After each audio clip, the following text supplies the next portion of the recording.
2022 सालको टीका चाहिँ पहिलो टीका हाम्रो पुन्टुको यता बाबु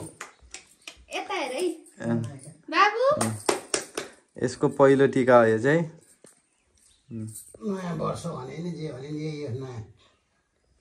यता समा जिउ गरिदेऊ ल दुईटा हातले जिउ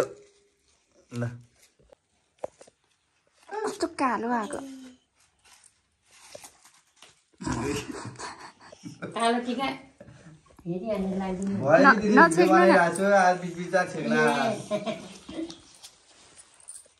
बाबुलाई भनेको क्या हात चाहिँ ट्याक्क लगाइदिनु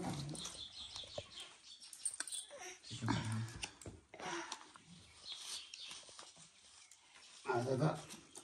टिका लाउनै धेरै हो नि आशिष दिइरहेको छु मैले बोल्दैन भने नि आशिष हुन्छ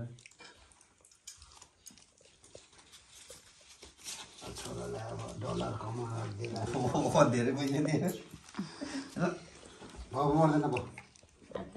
बत्तीमा होला आफै त्यही बिजी सबै यो सालाले लातले हानिदिन्छ अनि 2022 सालको टीका अँधेरो आगो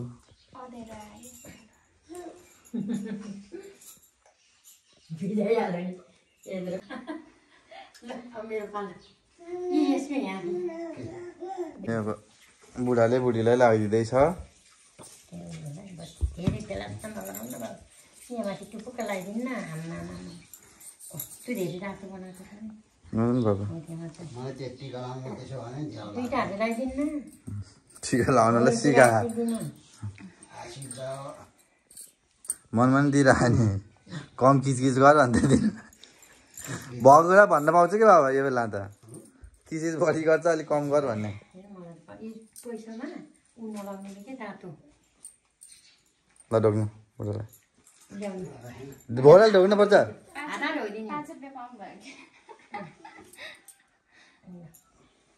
चकचक नगरी बस पुन्टे ओइ ल ए ल मेरो बाबु ज्ञानी भएर बस्यो कता परेछ भने मेरो बाबुलाई रक्षा होस् जमरा मागेको क्या ल पका न पका नचल्न नचलिकन बस ल अब बाबु टिकी ल टिकी हेर नि बाबुलाई टिकी लाएर रक्षा गरून् मेरो बाबुको बाबुले चाचा लाउनेहरु चाचा हेर न दुर्गा माताको टिका लाएर फाल्यो त जान्दै सबै फाल्दियो यसलाई जोगाउने गाह्रो छिसो लगाइदिनु ल परमेश्वर गिलो भएछ के चुइयो चल्दै हात केही गर्दैन गर्ने जे जे गर्छ गर्ने ल बत्तीलाई मान्न नदिनु कि बत्ती चाहिँ हटाउनु ल हटाउनु ल कालो टिका लगाएर झन् आँखै लाग्दैन केटीको छोरालाई धेरै केटीले आँखा लाग्छ भनेर लगाइदिनु कालो टिका नलाउनु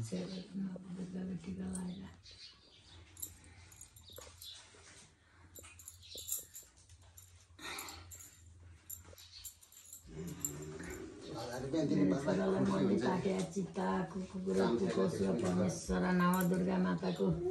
टिका लगाएर अनेकसम्म सधैँ पैसा मारोस् सधैँभन्दा कहिले मुनि नपरोस् सधैँ माथि होस् मेरो छोरो परमेश्वर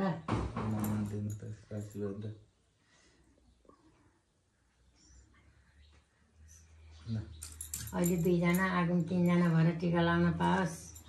आगुमै तीनजना होइन आगुम दुईजना परागुम तीनजनालाई सिधै दुईटा बुहारी माग्नु भयो क्या दुईटा भनेपछि त बुढी बुढी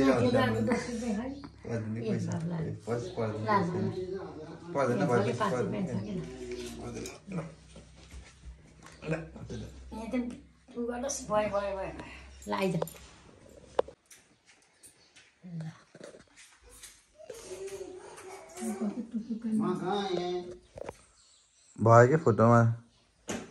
दक्षिणा कहाँ राखिदिनु पछि आएर लिन्छ दाइले त्यहीँ राखिदिनु फोटो पर्दैन नि पैसा खालि टिका लगाइदिनु लानु लाउनु न तँ होइन कि तँ मलाई दिनु पैसा अर्कोले ह्याप्पी विजय दशमी 2022। अब घरमा टिका सिका लगाएर अब हामी चाहिँ एकछिनमा अब मामा घरतिर गइन्छ। टिका लगायो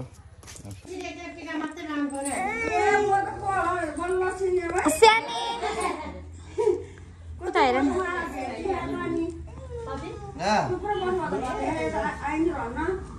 आउँछु नि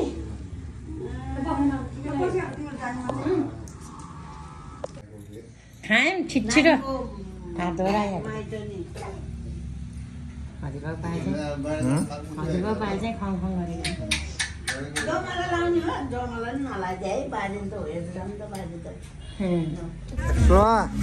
यो चोटिको दसैँ चाहिँ पानीले गरेर चाहिँ यस्तो भएछ।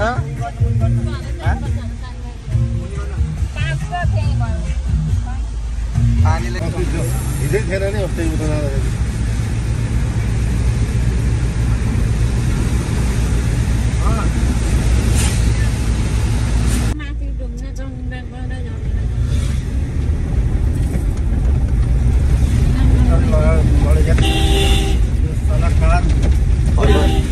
खल्लो देखियो नि त्यसले खल्लो देखियो न त उडाको हिजो यो माइकको एउटा बस यहीँ पऱ्यो नि त कत्रो ठुल्ठुलो ढुङ्गाहरू चाहिँ कता कता लागेको हालेको अक्षर आएर क्या त्यताबाट ऊ छैन कि हराउँछ त्यो गाडी हिँडाउँदैन मान्छे मात्रै बनाउनु जाने हो त्यो बाइकहरू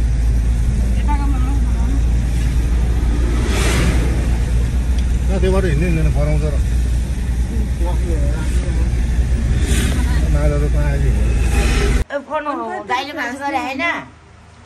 बिहान गरेको थियो ड्युटी जाने बेलामा त्यसपछि गरे होइन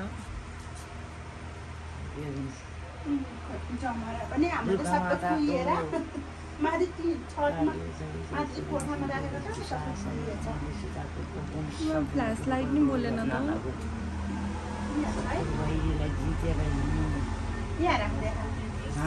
आफूले जितेर कसैको नजर नलाग्नु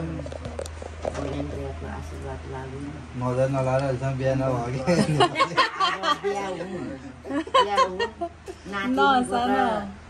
खाइयो लाइयो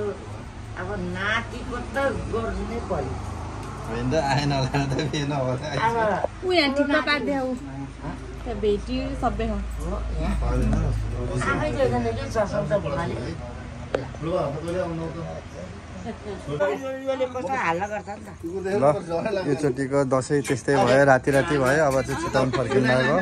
राम्ररी बाटो अन्त के भन्नु छ र हामी चिताउनु नि अब चिताउनु के भन्नु छ र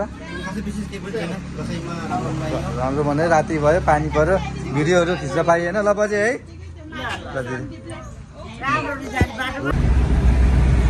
ल टिका लाएर राति चाहिँ चिताउन फर्किँदै है। अब यो चोटिको टिका चाहिँ त्यस्तै भयो भिडियोहरू खासै खिच्न पाइएन यस्तै छ। अब बाटो राति चाहिँ यस्तो देखिरहेछ यो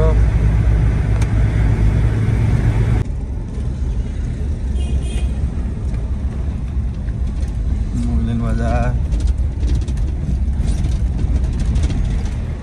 एकछिनपछि म ट्विन खोलाको अपडेट दिनेछु। यो टिकाको दिन बेलुका यो ट्विन खोला हो नि ट्विन खोलामा चाहिँ पहिरो चाहिँ खासै अलिअलि चाहिँ झरेको छ तर भोलि चाहिँ जाम हुन्छ है। अहिले रातिको लागि चाहिँ खुलै छ होइन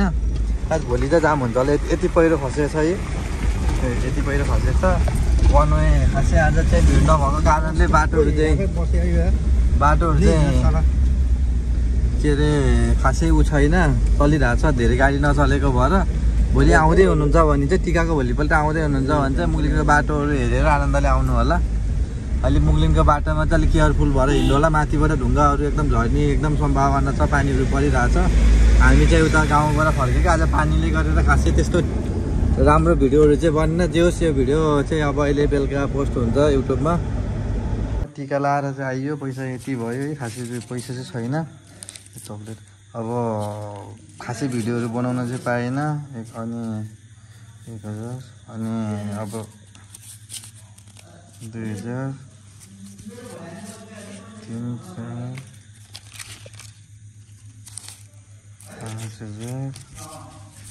5,000 यताउता खोजेर अलिअलि खासै रहन्छ यहाँ चाहिँ पैसा चाहिँ। अब खासै भिडियोहरू खिच्न पाएन दसैँमा,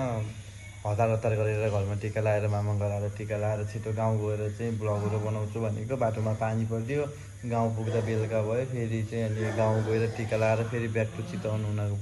हुन्छु भन्ने कारणले गर्दा छिटो भयो। गाउँतिर लाइन जाने आउने गऱ्यो, अब त्यो अँधेरोमा भिडियोहरू खिच्ने कुरा नै भएन। अब 2082 सालको चाहिँ ल चाहिँ फेरि पनि चाहिँ एकदम चाहिँ धेरै शुभकामना छ। ल happy Dashain all of you. ल यो भिडियो कस्तो के लाग्छ, सर्ट भिडियो भने नि हेरिदिनु, माया गरिदिनु। Thank you for watching. MR Shrestha.